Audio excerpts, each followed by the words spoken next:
So with the tour finally over, the winners and losers have been announced. I'm going to take you through my reviews on how well the teams have got on, just using short sentences, nice and easy.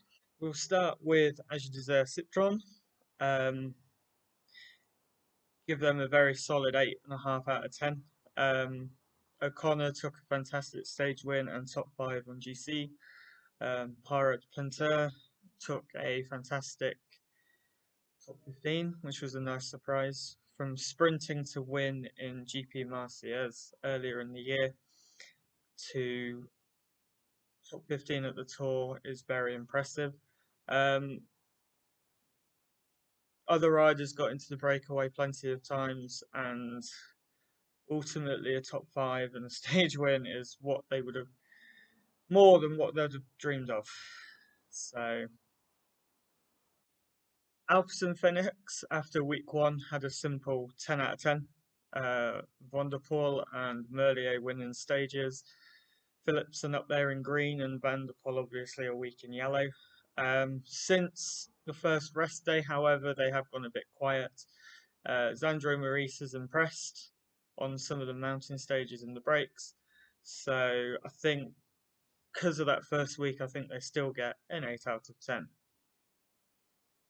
Arkéa Samsic came in with 3 guys that they hoped to do well.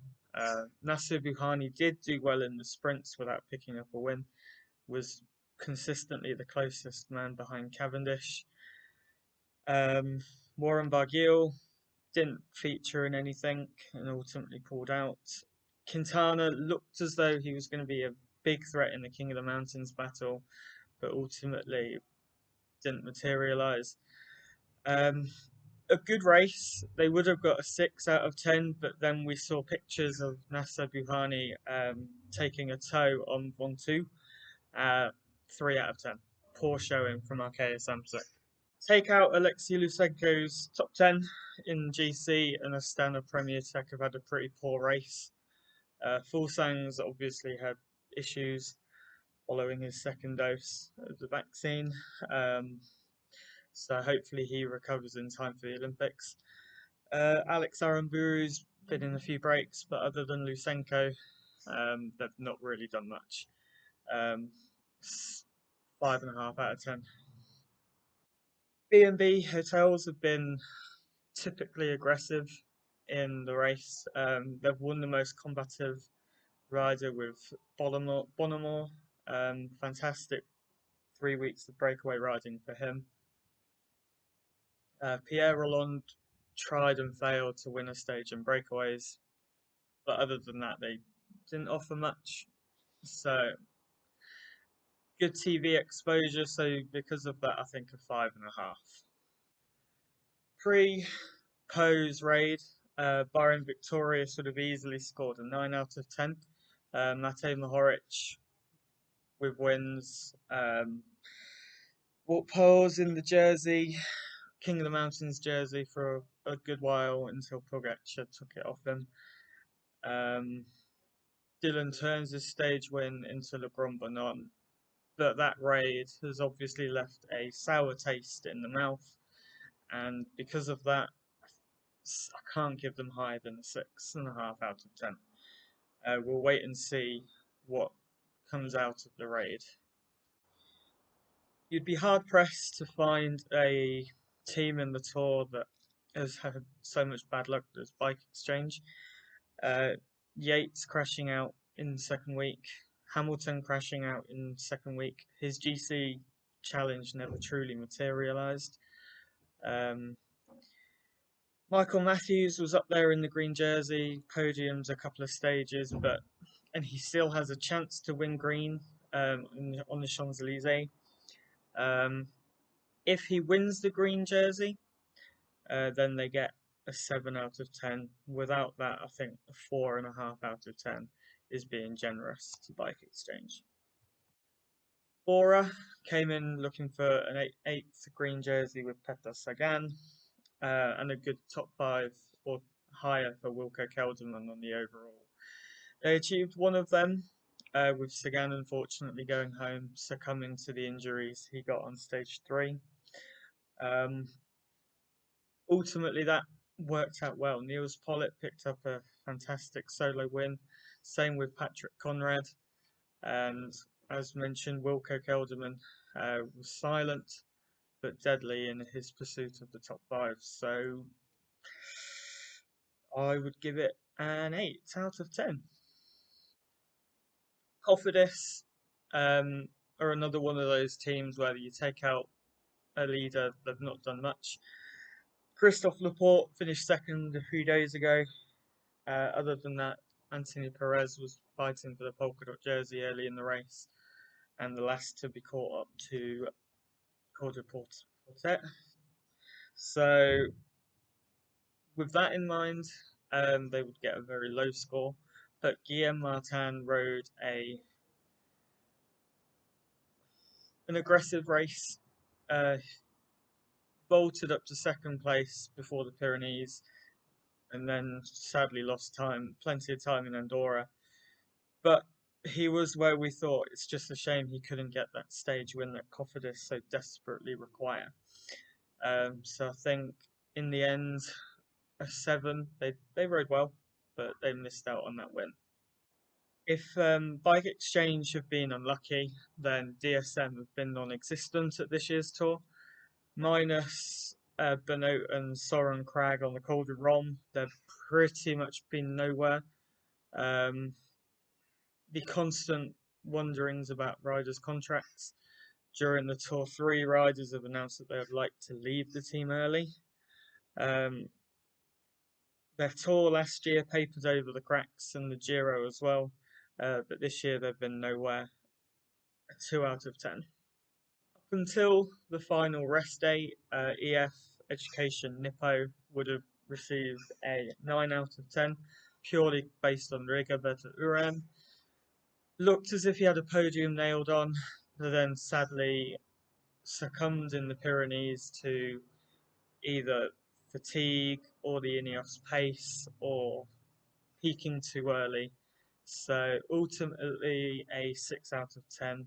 The other riders were aggressive. Nielsen Paulus was on the attack a lot, and so was Magnus Cort, but ultimately they missed out on that stage win. Groupama came into the race with arguably the best sprinter and the best lead out because we didn't know what Quick-Step were going to be like. Demar crashed a lot and never truly got over that and didn't compete for wins. David Gaudu came in looking for a high place on GC. Sadly, that succumbed on Mont Ventoux, but he recovered well. He was on the attack a lot in that final couple of weeks and a different way of riding, and he may have got that stage win up to Luzardidon. 5 out of 10. INEOS Grenadiers came in with arguably the strongest team, looking to use their strength in numbers high up in GC to try and isolate Roglic and Pogacar. Sadly, crashes took 3 of their riders out early doors and left them to ride for Richard Carapaz. That's why they went back to their old style of riding. They couldn't use that strength in numbers to attack and to isolate. They had to revert to the old style. They rode well. They didn't get a stage win as hard as Carapaz tried. Some of the riders were pretty anonymous, only appearing once or twice on the front riding for Richard. Podium place though would have been what they would the minimum requirement from this race, and they've done that. A stage win would have been nice. I think with the mitigating circumstances, a 7.5 out of 10. Intermarché were nowhere. They got into the odd breakaway, but unlike the Giro with Taco van der Hoorn, they never looked like taking a win. Louis Meintjes was consistent but not spectacular. Similar story with Danny Van Poppel in the sprints. So I think a 3 out of 10. Israel, startup nation, came in looking for GC with Michael Woods and stage wins with himself and Dan Martin. They achieved neither. Woods was aggressive, as we knew he would be. Dan Martin tried on a couple of days. Greipel was up there in a sprint or two, but ultimately a pretty poor race. 4 out of 10. Jumbo Visma came in with a hot favourite with Primoz Roglic. Again, like Thomas on stage 3 or 4, that prospect of Roglic winning the Tour de France ended. He left the race then in Le Grand Bonnant or at the first rest day. They had to regroup. They had to regroup quickly, and boy, did they regroup quickly. Wout van Aert took a fantastic solo win up to 1-2 and down into Malacen. Sepkus won in Andorra. They helped Wout van Aert win the final TT and potentially the Champs-Élysées. And Jonas Vingegaard was the only one that potentially showed Pogačar some weakness and claimed second place on the podium. So ultimately, a fantastic race from what could have been a disaster. 9.5 out of 10. Lotto Soudal came in all backing Caleb Ewan in his quest to win a stage in every Grand Tour. Sadly, he took himself out of that at stage 3 when he crashed on the finishing straight. Since then, they've been aggressive. Brent Van Moor was fantastic in the breakaway a couple of days later, almost hanging on. Harry Sweeney has ridden a fantastic race. But take that out, Gilbert and De Gent, normally very aggressive riders, have been pretty quiet. 3.5 out of 10. Movistar have pretty much done exactly what we expected Movistar to do, minus win the team classification. Miguel Angel Lopez crashed early on, and Valverde was Valverde. So they took themselves out of GC fairly early with crashes or whatever. In fact, Valverde was succumbing to the cold. But Enric Mas was his usual consistent self.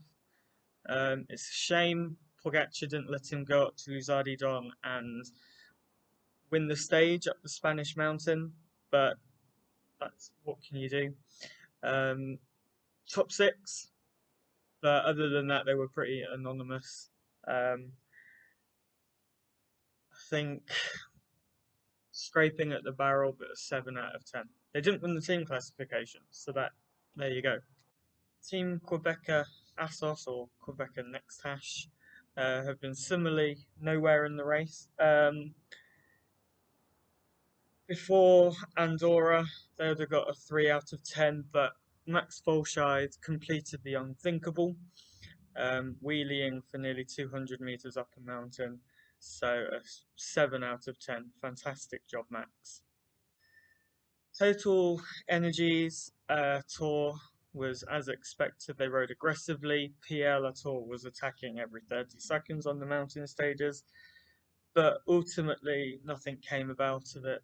So other than TV exposure, so a 5 out of 10. Trek Segafredo came into the Tour looking for stage wins with Nibali and Mollema. They achieved that with Mollema when he took a fantastic win into somewhere before Andorra. And sadly, Nibali's win could never quite come off. They rode aggressively. However, Julien Bernard, or the Leicester Square Pigeon, as he will now be known, they rode well. So a 7, if Nibali's win, it would have taken it up to an 8 out of 10. Coming into the race, we knew out of Jumbo, INEOS and UAE that UAE probably had the weakest team. But despite the crashes that Hershey had, separated shoulder, McNulty had about 20 crashes, Micah crashed a load. They've ridden fantastically well. When it mattered, Pogačar had teammates. all the way up until when he attacked or when other teams took over. Micah was brilliant in the last week. Formolo was consistent, Costa was consistent, and when he stayed on the bike, McNulty was very good as well. Langen and Berg on the flat was superb. 10 out of 10 for Jumbo Visma. UAE, first gaff. Pogacar won 3 stages, consistent present, and they've won the race by a country mile. And the final team rating is Deceuninck Quickstep, and what can you say about them? Alaphilippe took the stage in yellow on day 1. Cav came back from nowhere to win 4 stages and take the green jersey. Asgreen up there in the TT yesterday. Easy. 10 out of 10. So there we have it. The team ratings for the Tour 2021. Won't be the last Tour video I do. I will do my top 5 moments and my top 5 WTF moments over the next couple of days. Keep an eye on the channel for those. Please remember to like and subscribe. Thank you and goodbye.